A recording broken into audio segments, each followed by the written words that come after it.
PNP at AFP. Kanino ba talaga kayo loyal? Sa bayan ba?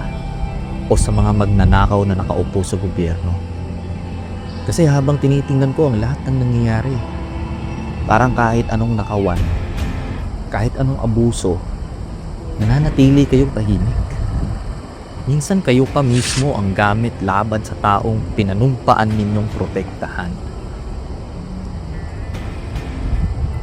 Alam ko kung anong sinumpaan ninyo.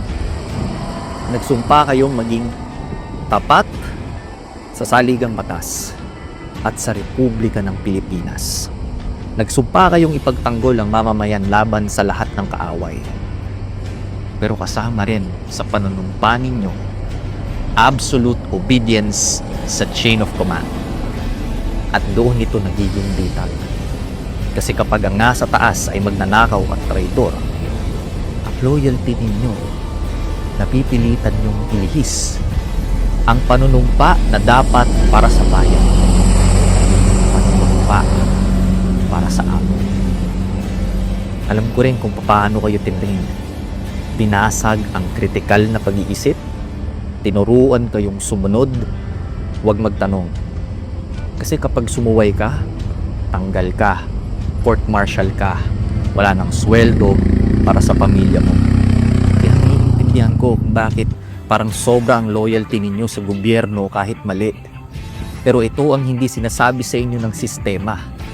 Mas mataas ang panunumpa ninyo sa konstitusyon at sa taong bayan kaysa sa kahit sinong commander-in-chief. At doon kayo hahatulan sa dulo, hindi lang sa korte militar, kundi ng kasaysayan at ng sarili ninyong konsensya.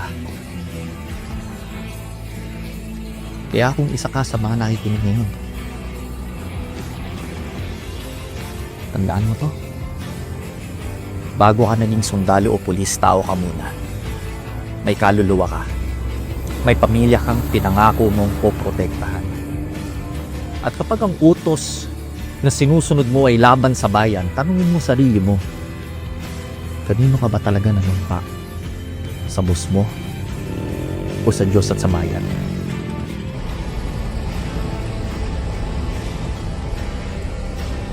Alam kong hindi ito madali. Alam kong may kapalit kapag sumaway ka. Pero tandaan mo, ang tunay na tapang hindi sinusukat sa dami ng medalya o haba ng serbisyo. Nasusukat yan sa kakayahan mong pumili ng tama kahit delikado. At hindi ka nag-iisa.